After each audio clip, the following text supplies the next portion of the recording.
Hi friends, welcome back to my channel Rakshita vlogs. Hi all, ಒಂದು ವಾರದಿಂದ ಯಾಕೆ vlog ಹಾಕಿಲ್ಲ ಅಂತ ಅನ್ಕೊತಾ ಇರ್ಬೋದು. ಯಾಕೆ ಅಂತಂದರೆ ಈ ವ್ಲಾಗ್ ನೀವು ಪೂರ್ತಿ ನೋಡಿದ್ರೆ ಗೊತ್ತಾಗುತ್ತೆ ಏನಕ್ಕೆ ಅಂತ. ಇದು ನನ್ನ 1 ವೀಕ್ ಹೋಲ್ ವೀಕ್ ವ್ಲಾಗ್ ಆಗಿರುತ್ತೆ. ಸ್ವಲ್ಪ ಕ್ಲಿಪ್ಪಿಂಗ್ ತೊಗೊಂಡಿದ್ದೆ. ನಮ್ಮ ಮನೇಲಿ ಲಕ್ಷ್ಮಿ ಅಕ್ಕ ಮತ್ತು ದೀಪಿಕಾ ಅಕ್ಕ ಅವರೆಲ್ಲ ಬರ್ತಾಯಿದ್ರು ಅಂತ ನಾನು ಅವತ್ತು ಚಿಕನ್ ಬಿರಿಯಾನಿ, ಪ್ರಾನ್ಸ್ ಮತ್ತು ಫಿಶ್ಶು, ಚಿಕನ್ ಗ್ರೇವಿ ಅದೆಲ್ಲನೂ ಮಾಡ್ತಾಯಿದ್ದೆ. ಪ್ರಾನ್ಸಲ್ಲಿ ಒಂದು ಸ್ಪೆಷಲಾಗಿ ಒಂದು ರೆಸಿಪಿ ಮಾಡ್ತಾಯಿದ್ದೆ. ರೆಸಿಪಿ ಎಲ್ಲ ಶೇರ್ ಮಾಡೋಕ್ಕಾಗಲಿಲ್ಲ, ನಾನು ಬ್ಯುಸಿ ಇದ್ದಿದ್ದರಿಂದ, ಮತ್ತು ಅರ್ಜೆಂಟಾಗಿ ಅಡುಗೆ ಎಲ್ಲ ಮಾಡಬೇಕಾಗಿತ್ತು.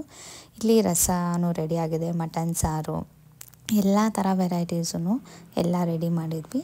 ಅದಾದಮೇಲೆ ನಾನು ಫುಲ್ಲು ಏನೂ ವೀಡಿಯೋ ಮಾಡ್ಕೊಳ್ಳೋಕ್ಕಾಗಿಲ್ಲ, ಶಾರ್ಟ್ ಕ್ಲಿಪ್ಪಿಂಗ್ಸ್ ಅಷ್ಟೇ. ಇದಾದಮೇಲೆ ನೆಕ್ಸ್ಟ್ ಡೇ ಫ್ರೈಡೇ ವ್ಲಾಗ್ ಆಗಿರುತ್ತೆ ಇದು. ಮಕ್ಕಳೆಲ್ಲ ಮಮ್ಮಿ ಮನೆಗೆ ಹೋಗ್ತೀನಿ ಅಂತ ಇರು, ನನ್ನ ತಂಗಿನೂ ಇರಲಿಲ್ಲ, ಹಾಗಾಗಿ ಅವಳನ್ನ ಡ್ರಾಪ್ ಮಾಡಿಬಿಟ್ಟು ನಾನು ನನ್ನ ಹಸ್ಬೆಂಡ್ ಇಬ್ಬರು ಕುಣಿಗಲ್ಗೆ ಹೋಗೋಣ ಅಂತ ಹೊರಟ್ವಿ. ಅಲ್ಲೊಂದು ಸ್ವಲ್ಪ ಕೆಲಸ ಇತ್ತು ಅಂತ. ಫ್ರೈಡೇ ಆಗಿರೋದ್ರಿಂದ ಮಮ್ಮಿ ಮತ್ತು ನನ್ನ ತಂಗಿ ಎಲ್ಲ ದೇವಸ್ಥಾನಕ್ಕೆ ಹೋಗಿದ್ರು. ಅಲ್ಲಿಂದ ಹೂವು ಮತ್ತು ಕುಂಕುಮ ಎಲ್ಲ ತೊಗೊಂಬಂದು ಕೊಟ್ಟಿದ್ರು. ಮಮ್ಮಿ ಏರ್ ಪಿನ್ನು ನೋಡಿ ಆ ಥರ ಪ್ಯಾಕ್ ಎಲ್ಲ ಮಾಡಿ ಕೊಟ್ಟಿದ್ರು. ಸೊ ನಾನು ಹೂವು ಮುಡ್ಕೊಂಡು ಕುಂಕುಮ ಎಲ್ಲ ಇಟ್ಕೊಂಡು ನಮ್ಮ ಯಜಮಾನ್ರಿಗೂ ಎಲ್ಲ ಇಟ್ಬಿಟ್ಟು ಹಾಗೆ ಒಂದು ಲಾಂಗ್ ಡ್ರೈವ್ ಊರಿಗೆ ಹೋಗಿ 2 ಡೇಸ್ ಕೆಲಸ ಇತ್ತು ಅಲ್ಲಿ ಅಂದ್ಬಿಟ್ಟು 1 ಡೇ ನನ್ನ ಕರ್ಕೊಂಡು ಹೋಗಿದ್ರು. ನೆಕ್ಸ್ಟ್ ಡೇ ಮಾರ್ನಿಂಗ್ ಅವ್ರು ಹೋಗೋ ಥರ ಇತ್ತು. ಇಲ್ಲಿ ತೋಟ ಹತ್ರ ಸ್ವಲ್ಪ ಕೆಲಸ ಇತ್ತು ಅಂದ್ಬಿಟ್ಟು.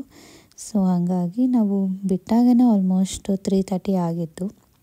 ಅಲ್ಲಿ ರೀಚ್ ಆಗೋಷ್ಟೊತ್ತಿಗೆ ಒಂದು 5 o'clock ಆಗುತ್ತೆ. ಹಾಗಾಗಿ ಕ್ಲೈಮೇಟೂ ಅಷ್ಟೇ ತುಂಬಾ ಚೆನ್ನಾಗಿತ್ತು. ಒಂದು ಸ್ವಲ್ಪ ದೂರ ಮಳೆ ಇರುತ್ತೆ, ಒಂದು ಸ್ವಲ್ಪ ದೂರ ಈ ಥರ ಮೋಡ ಇರುತ್ತೆ, ಆ ಥರನೇ ಇತ್ತು. ಇವಾಗ ಆಲ್ಮೋಸ್ಟ್ ಬ್ಯಾಂಗ್ಳೂರಲ್ಲೂ ವೆದರ್ ಹಂಗೆ ಆಗಿಬಿಟ್ಟಿದೆ. ಇಲ್ಲೂ ಅಷ್ಟೇ, ನಮ್ಗೆ ಒಂದು ಸ್ವಲ್ಪ ದೂರ ಮಳೆ, ಜೋರು ಮಳೆ ಇರುತ್ತೆ, ಒಂದು ಸ್ವಲ್ಪ ದೂರ ಸ್ವಲ್ಪ ಮಳೆ, ಆ ಥರನೇ ಇರುತ್ತೆ. ನಾವು ತುಂಬ ದಿನ ಆಗಿತ್ತು ನಮ್ಮ ಮೀ ಟೈಮ್ ಸ್ಪೆಂಡ್ ಮಾಡಿಕೊಂಡು. ಸೊ ಇದು ಚೆನ್ನಾಗಿತ್ತು. ಇದು ನನ್ನ ಬರ್ಡೇ ಹಿಂದಿನ ದಿವಸದ್ದು ವ್ಲಾಗ್ ಆಗಿರುತ್ತೆ. ಫ್ರೈಡೇ ಈವ್ನಿಂಗ್ ಹೋಗಿದ್ದು ನಾವು. ಅಲ್ಲಿ ನಮಗೆ ಒಂದು 15 to 20 ಮಿನಿಟ್ಸ್ ಅಷ್ಟೇ ಕೆಲಸ ಎಲ್ಲ ಬೇಗ ಮುಗೀತು.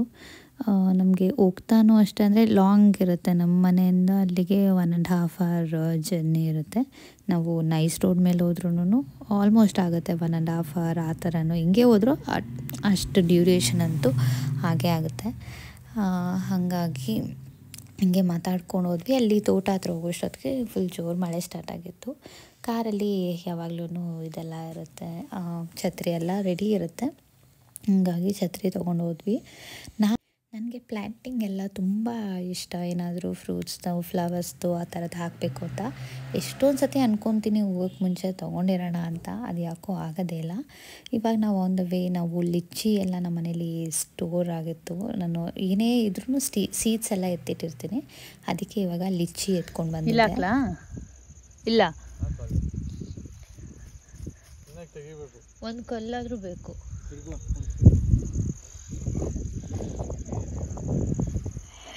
ಅದು ನಾನು ನೇಲ್ ಆರ್ಟ್ ಎಲ್ಲ ಮಾಡಿಸ್ಕೊಂಬಂದ್ಮೇಲೆ ನೀನು ನನಗೆ ಹೇಳಿದ್ರೆ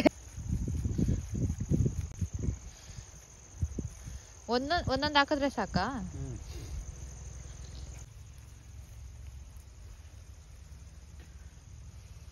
ಅಲ್ಲಿ ಹೆಂಗೆ ಗೊತ್ತಾಗುತ್ತೆ ಬರುತ್ತೆ ಅಂತ? ಗಿಡ ಬಂತು ಅಂದ್ರೆ ಬರುತ್ತೆ ಅಂತ. ಅಲ್ಲಿ ಅದ್ರ ಜೊತೆಗೆ ಎಷ್ಟೊಂದು ಗಿಡ ಐತಲ್ಲ, ಅವೆಲ್ಲ ಹುಲ್ಲು. ನೀಟಾಗಿ ಇಟ್ಕೋ ಛತ್ರಿ.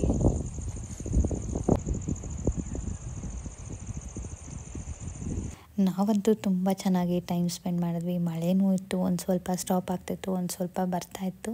ಮತ್ತು ಯಾರೂ ಇರಲಿಲ್ಲ ಅಲ್ಲಿನ ಅವರು, ನಮ್ಮ ಓಲಾ ಎಲ್ಲ ನೋಡ್ಕೋತಾರಲ್ಲ, ಅವ್ರು ಯಾರೂ ಇನ್ನೂ ಬಂದಿರಲಿಲ್ಲ. ಹಾಗಾಗಿ ಅವ್ರಿಗೆ ವೆಯ್ಟ್ ಮಾಡ್ತಾಯಿದ್ವಿ. ನೆಕ್ಸ್ಟ್ ಡೇ ಅಲ್ಲಿ ಸ್ವಲ್ಪ ಕೆಲಸ ಇತ್ತು ಅಂದ್ಬಿಟ್ಟು ಇವರೆಲ್ಲ ಅಲ್ಲಿ ಚೆಕ್ ಮಾಡ್ತಾಯಿದ್ರು. ಸೊ ಆನ್ ದ ವೇ ಬರ್ತಾ ಹಂಗೆ SGS ಗುಂಡು ಪಲಾವ್ ಬಿರಿಯಾನಿ ತಿಂದ್ಕೊಂಡು ಮನೆಗೆ ಬರಬೇಕಾದ್ರೆ ಹಂಗೆ ಐಸ್ ಕ್ರೀಮ್, ಪೋಲಾರ್ ಬೇರಲ್ಲಿ ಐಸ್ ಕ್ರೀಮ್ ನಾನು ಮತ್ತು ನಮ್ಮ ಅತ್ತೆಗೂ ಪಾರ್ಸಲ್ ತೊಗೊಂಡು ಹಾಗೆ ಬಂದ್ವಿ. ಇದು ನಮ್ಮ ಒಂದು ಹಾಫ್ ಡೇ ಔಟಿಂಗ್ ಅಂತಲೇ ಹೇಳ್ಬೋದು. ಪೋಲಾರ್ ಬೇರಲ್ಲಿ ಯಾವಾಗಲೂ ಡೆತ್ ಬೈ ಚಾಕ್ಲೇಟು ಆ ಥರದ್ದೆಲ್ಲ ತಿನ್ನೋದಿದ್ದೇ ಇರುತ್ತೆ. ನನಗೆ ಈ ಕಾಂಬಿನೇಷನ್ ತುಂಬ ಇಷ್ಟ ಆಗುತ್ತೆ. ರೆಡ್ ವೆಲ್ವೆಟ್ ಪ್ಲಸ್ ಕುಲ್ಫಿ ಸ್ಕೂಪಲ್ಲಿ ಏನಾದರೂ ಟ್ರೈ ಮಾಡಬೇಕು ಅಂತಿದ್ದಾಗ. ಇದು ನಮ್ಮ ಈ ವೀಕ್ ವ್ಲಾಗ್. ಇದು ಅಂದರೆ ನಾನು ರ್ಯಾಂಡಮ್ ಆಗಿ ಹೋಲ್ ವೀಕ್ ವ್ಲಾಗ್ ಸ್ಟಾರ್ಟ್ ಮಾಡ್ತಾಯಿದ್ದೀನಿ. ಯಾಕಂತಂದರೆ ಇದು ನಮಗೆ ಪ್ಲ್ಯಾನ್ ಇರಲಿಲ್ಲ ನಮ್ಮದು ಪೇಂಟಿಂಗ್ ಅದೆಲ್ಲನೂ ಸಡನ್ನಾಗಿ ಅಂದ್ಕೊಂಡಿದ್ದು. ಅವರು ಒಂದು 2 ಡೇಸ್ ಮುಂಚೆ ಬಂದು ನೋಡ್ಕೊಂಡು ಹೋಗಿದ್ರು. ಅವ್ರು ಇವತ್ತೇ ಬರ್ತೀವಿ ಅಂತೆಲ್ಲ ಏನೂ ಹೇಳಿರಲಿಲ್ಲ, ಸಡನ್ನಾಗಿ ಬಂದರು. ಆವತ್ತಿನ ದಿವಸ ಕಿಚನ್ನು ಮತ್ತು ರೂಮ್ ಮಾಡ್ತೀವಿ ಅಂತ. ನನಗೆ ಎಲ್ಲಿಂದ ಸ್ಟಾರ್ಟ್ ಮಾಡಬೇಕು ಏನು ಅಂತಲೇ ಗೊತ್ತಾಗಲಿಲ್ಲ. ಯಾಕಂತಂದರೆ ಲಾಸ್ಟ್ 15 ಡೇಸ್ ಬ್ಯಾಕ್ ಅಷ್ಟೇ ನಾವು ಏಕಾದಶಿ ಹಬ್ಬಕ್ಕೆ ಎಲ್ಲ ಕ್ಲೀನ್ ಮಾಡ್ಕೊಂಡಿದ್ದು. ತಿರ್ಗಾ ಪೇಂಟಿಂಗ್ ಅಂದರೆ ಹೆಂಗಪ್ಪ ಏನು ಕಿಚನ್ದೆಲ್ಲ ತಿರ್ಗಾ ಪಾತ್ರೆ ಅದೆಲ್ಲ ಇಳಿಸ್ಕೋಬೇಕು ಅದೆಲ್ಲ ಅಂತ ಒನ್ ಡೇ ಹೆಂಗೋ ಆಯಿತು. ನಮ್ಮ ಅತ್ತೆ ರೂಮ್ದು ಮತ್ತು ಕಿಚನ್ದೇ ಮೇನ್ ಥಿಂಗ್ ನಮ್ಮದು ಪಾತ್ರೆ ಅದೆಲ್ಲ ಜಾಸ್ತಿ ಎಲ್ಲ ಎತ್ತಿಕ್ಕದು ಅದೆಲ್ಲನೂ. ಫಸ್ಟೇ ನಮಗೂ ಸಿಡಿ ಇರೋದ್ರಿಂದ ಹಿಂಗೆ ಇರಬೇಕು ಹಿಂಗೆ ಆಗಬೇಕು ಅನ್ನೋದೆಲ್ಲ ಇರುತ್ತೆ. ಅದಾದಮೇಲೆ ತಿರ್ಗಾ ನೆಕ್ಸ್ಟ್ ಡೇ ಅಮಾವಾಸ್ಯೆದು ಪೂಜೆ ಮಾಡಬೇಕಾಗಿತ್ತು, ಭೀಮ್ನ ಅಮಾವಾಸ್ಯೆ ಪೂಜೆ. ಆವತ್ತೂ ಅಷ್ಟೇ ಎಲ್ಲ ಪೂಜೆ ಎಲ್ಲ ಮಾಡಿ ನಾನು ಅವತ್ತು ಹಾಲ್ ಪೇಂಟ್ ಮಾಡ್ತೀವಿ ಅಂತ ಹೇಳಿದರು. ಹಂಗಾಗಿ ನಮ್ಮನೇಲಿ ಭೀಮ್ನ ಅಮಾವಾಸ್ಯೆಗೆ ದೇವಸ್ಥಾನಕ್ಕೆ ಹೋಗ್ತಾರೆ ನಮ್ಮ ಅತ್ತೆ ನಮ್ಮ ಮಾವ. ನಾವು ಎಲ್ಲ ಹೋಗಬೇಕಾಗಿತ್ತು, ಪೇಂಟರ್ಸ್ ಅಷ್ಟೊತ್ತಿಗೆ ಬಂದುಬಿಟ್ಟಿದ್ರು ಅಂದ್ಬಿಟ್ಟು ನಾವು ಅವ್ರಿಗೆಲ್ಲ ಜರ್ಗಸ್ಗೆಲ್ಲ ಕೊಡಬೇಕಾಗಿತ್ತು. ಮತ್ತು ಹಾಗಾಗಿ ನಾವು ಹೋಗೋಕ್ಕಾಗಲಿಲ್ಲ. ನಕ್ಷತ್ರ ಮತ್ತು ನಮ್ಮ ಅತ್ತೆನ ದೇವಸ್ಥಾನಕ್ಕೆ ಎಲ್ಲ ಕಳಿಸ್ಬಿಟ್ಟು ನಾವಿಲ್ಲಿ ನೋಡ್ಕೋತಾ ಇದ್ವಿ. ಹಂಗೆ ನಮ್ಮ ಅತ್ತೆ ಈವ್ನಿಂಗ್ ಬರ್ತೀನಿ ಅಂತ ಹೇಳಿದ್ರು. ಹಾಲಲ್ಲಿ ಫುಲ್ಲು ಡಸ್ಟ್ ಎಲ್ಲ ಇರುತ್ತಲ್ವ, ಅವ್ರಿಗೆ ಡಸ್ಟ್ ಎಲ್ಲ ಆಗೋಲ್ಲ, ಸ್ವಲ್ಪ ಕೆಮ್ಮೆಲ್ಲ ಬಂದುಬಿಡುತ್ತೆ ಅಂದ್ಬಿಟ್ಟು. ಮತ್ತು ಕಲರ್ಸೂ ಅಷ್ಟೇ ಎಲ್ಲ ಈ ಸತಿ ಸ್ವಲ್ಪ ಬ್ರೈಟ್ ಕಲರ್ಸ್ ಮಾಡಿಸೋಣ ಅದೆಲ್ಲ ಮಕ್ಕಳು ಎಲ್ಲ ಬರೆದ್ಬಿಟ್ಟಿದ್ರು. ನಾವು ಸ್ವಲ್ಪ ಟೈಮ್ ತೊಗೊಂಡು ಮಾಡಿಸೋಣ, ಅವರು ಸ್ವಲ್ಪ ದೊಡ್ಡವರಾಗಲಿ ಅಲ್ಲಿ ಬರೀಬಾರ್ದು ಅನ್ನೋದೊಂದು ಸ್ವಲ್ಪ ಗೊತ್ತಾಗಲಿ ಅಂತ. ಹಾಗಾಗಿ ಟೈಮ್ ತೊಗೊಂಡು ನಮ್ಮ ಮದುವೆಯಲ್ಲಿ ಮಾಡಿಸಿದಂತೆ ಪೇಂಟಿಂಗು. ಅದಾದಮೇಲೆ ನಾವು ಇವಾಗ ಪೇಂಟ್ ಮಾಡ್ತಾ ಇರೋದು. ಬಟ್ ಕ್ಲೀನಿಂಗ್ ಹೆಂಗೆ ಅಂತಂದರೆ ಇವಾಗ ಹಬ್ಬಕ್ಕೂ ವರಮಹಾಲಕ್ಷ್ಮಿ ಹಬ್ಬಕ್ಕೂ ಎಲ್ಲ ಸೇರಿ ಒಂಥರ ಡೀಪ್ ಕ್ಲೀನಿಂಗ್ ಪ್ಲಸ್ ಪೇಂಟು ಎಲ್ಲ ಆಗೋಯಿತು. ಡೈಲಿ ಹಿಂಗೆ ರೊಟೀನ್ ಇರುತ್ತೆ ಅಂತಂದರೆ ಬೆಳಗ್ಗೆ ಪೇಂಟರ್ಸ್ ಅವರೆಲ್ಲ ಬರ್ತಾರೆ, ಅವ್ರಿಗೇನಾದರೂ ಕಾಫಿ ಮಾಡೋದು, ತಿರ್ಗಾ ಏನಾದರೂ ಮಾಡ್ಕೊಳ್ಳೋದು, ಸ್ವಲ್ಪ ಏನಾದರೂ ಮೇಲ್ ಕ್ಲೀನಿಂಗ್ ಇದ್ದರೆ ಮಾಡ್ಕೊಳ್ಳೋದು. ತಿರ್ಗಾ 4 o'clock ಆಯಿತು ಅಂತ ಅಂದಾಗ ಇದೆಲ್ಲ ಡಸ್ಟ್ ಎಲ್ಲ ಕ್ಲೀನ್ ಮಾಡಿಕೊಂಡು ಡೀಪ್ ಕ್ಲೀನಿಂಗ್. ನಮಗೆ ಹೆಲ್ಪರ್ಸು ಯಾರೂ ಬಂದಿಲ್ಲ, ನಾನು ಮತ್ತು ನನ್ನ ಹಸ್ಬೆಂಡ್ ಇಬ್ಬರೂ ಮಾಡ್ಕೊಂಡಿದ್ದು ನಾವು ಕ್ಲೀನಿಂಗ್ ಅದೆಲ್ಲನೂ. ಆ ಅಕ್ಕ ಅವರು ಬೆಳಗ್ಗೆ ಬಂದು ಅವರು ಮಾಡಿಬಿಟ್ಟು ಹೋಗ್ತಾಯಿದ್ರು.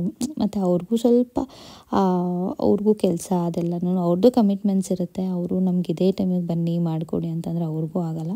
ಸೊ ನಮ್ಮನೆ ಕೆಲಸ ನಾವು ಹಿಂಗೆ ಆದರೂ ನಾವು ಮಾಡ್ಕೊಬೇಕು ಅಂದ್ಬಿಟ್ಟು ಈ ಡಸ್ಟೆಲ್ಲ ವ್ಯಾಕ್ಯೂಮಲ್ಲಿ ಫುಲ್ ಮೈನರ್ ಡಸ್ಟೆಲ್ಲ ಬಂದುಬಿಡುತ್ತಲ್ವ, ಹಾಗಾಗಿ ನಾವು ಫಸ್ಟೆಲ್ಲ ವ್ಯಾಕ್ಯೂಮ್ ಎಲ್ಲ ಹಾಕ್ಕೊಂಡು ಕ್ಲೀನ್ ಮಾಡಿಕೊಂಡು ಆಮೇಲೆ ತಿರ್ಗಾ ಕಸ ಗುಡಿಸ್ಕೊಂಡು ಒರೆಸ್ಕೊಂಡು ಇಬ್ಬರು 3 ಡೇಸಿಂದ ಫುಲ್ಲು ಕ್ಲೀನಿಂಗ್ ಅದೇ ಆಗೋಯಿತು. ಹಂಗಾಗಿ ನಾನು ಯಾವುದೇ ವ್ಲಾಗ್ಸ್ ಏನೂ ಎಡಿಟ್ ಮಾಡೋಕ್ಕೂ ಟೈಮ್ ಸಿಗ್ತಾ ಇರಲಿಲ್ಲ, ಏನೂ ಇಲ್ಲ. ಸ್ವಲ್ಪ ವೀಡಿಯೋ ಮಾಡಿಕೊಂಡು ನಾನು ಎಷ್ಟಾಗುತ್ತೋ ಅಷ್ಟೆಲ್ಲ ಇದು ಮಾಡ್ತಾಯಿದ್ದೆ. ದೇವ್ರ ಮನೆಗೆ ಪೇಂಟಿಂಗ್ ಎಲ್ಲ ಆಗಬೇಕಾದ್ರೆ ನನಗೆ ಜಾಸ್ತಿ ಡೀಟೇಲಿಂಗ್ ನೋಡ್ತೀನಿ ನಾನು. ಯಾವ ಕಾಂಬಿನೇಷನ್ ಬರಬೇಕು, ಎಲ್ಲಿ ಹೆಂಗೆ ಬರಬೇಕು, ಹಿಂಗೆ ಆಗಬೇಕು ಅನ್ನೋದೊಂದು ಇರುತ್ತೆ. ಇದಿವಾಗ ದೇವ್ರ ಮನೆಗೆ ಅಂತ ಮಾಡ್ತಾಯಿದ್ರು, ಕಲರೆಲ್ಲ ಮಿಕ್ಸ್ ಮಾಡ್ಕೋತಾಯಿದ್ರು. ದೇವ್ರ ಮನೇಲಿ ನಾವು POP ಅಲ್ಲಿ ಮಾಡಿರೋದು ಒಂದು ಫ್ಲವರ್ ಇತ್ತು. ಫ್ಲವರ್ಗೆ ಬೇರೆ ಕಲರ್ ಬರಲಿ, ಔಟ್ಲೈನ್ ಬೇರೆ ಕಲರ್ ಬರಲಿ ಅಂತ ನಾನು ಪ್ಲ್ಯಾನ್ ಮಾಡಿದ್ದೆ. ಪಾಪ ಪೇಂಟರ್ಸು ಅವರೂ ಅಷ್ಟೇ ನೀವು ಹೆಂಗೆ ಹೇಳ್ತೀರೋ ಹಂಗೆ ಮಾಡ್ತೀವಿ ಅಂತಲೂ ಹೇಳಿದ್ರು. ಮತ್ತು ಸಜೆಸ್ಟು ಮಾಡ್ತಾಯಿದ್ರು, ಯಾವುದು ಏನಕ್ಕೂ ಬೇಜಾರು ಮಾಡ್ಕೊಂಡಿರ ತುಂಬಾ ಚೆನ್ನಾಗಿ ಮಾಡಿಕೊಟ್ರು ನಮಗೆ. ಅಂದರೆ ನಮಗೊಂದು ಐಡಿಯಾ ಇರುತ್ತೆ, ಅವ್ರ ಸಜೆಷನ್ನು ತೊಗೊಂಡಾಗ ಅದೆರಡು ವರ್ಕ್ ಆದಾಗೇ ನಾವು ಮಾಡೋಕ್ಕಾಗೋದು. ಬರೀ ನಮ್ಮ ಸಜೆಷನ್ನೇ ನಾವು ಹಿಂಗೆ ಬರಬೇಕು ಹಂಗೆ ಬರಬೇಕು ಅನ್ನೋದಕ್ಕಾಗಲ್ಲ. ಮತ್ತು ತಿರ್ಗಾ ಎಲೆಕ್ಟ್ರಿಕ್ ಕೆಲಸನೂ ಇತ್ತು. POPಯಲ್ಲಿ ಲೈಟ್ಸ್ ಎಲ್ಲನೂ ಬೇರೆದೆಲ್ಲ ಹಾಕ್ಸೋದೆಲ್ಲ ಇತ್ತು. ಕಿಚನ್ ಲೈಟ್ಸ್ ಬೇರೆದು ಹಾಕೋದೆಲ್ಲ ಇತ್ತು. ಫುಲ್ ಕಂಪ್ಲೀಟ್ ಹೌಸೇ ನಮ್ಮದು ಚೇಂಜಿಂಗ್ ಇತ್ತು. ಇವತ್ತು ರೂಮ್ದು ಡೇ ಬೈ ಡೇ ನಾವು 3-4 ಡೇಸ್ ನಾನು ವ್ಲಾಗ್ ಮಾಡಿರೋದಿದು. ಒಂದೊಂದು ದಿವಸ ಒಂದೊಂದಿರೋದಿತ್ತು. ಒಂದು ದಿವಸ ನಮ್ಮ ಅತ್ತೆ ರೂಮು, ಒಂದು ದಿವಸ ಹಾಲು, ಒಂದು ದಿವಸ ನಮ್ಮ ರೂಮು, ಆ ಥರ. ನಮ್ಮ ರೂಮು ಅಷ್ಟೇ ಹೋಲ್ ಡೇ ತೊಗೊಂತು ಟೈಮ್ ಇದು.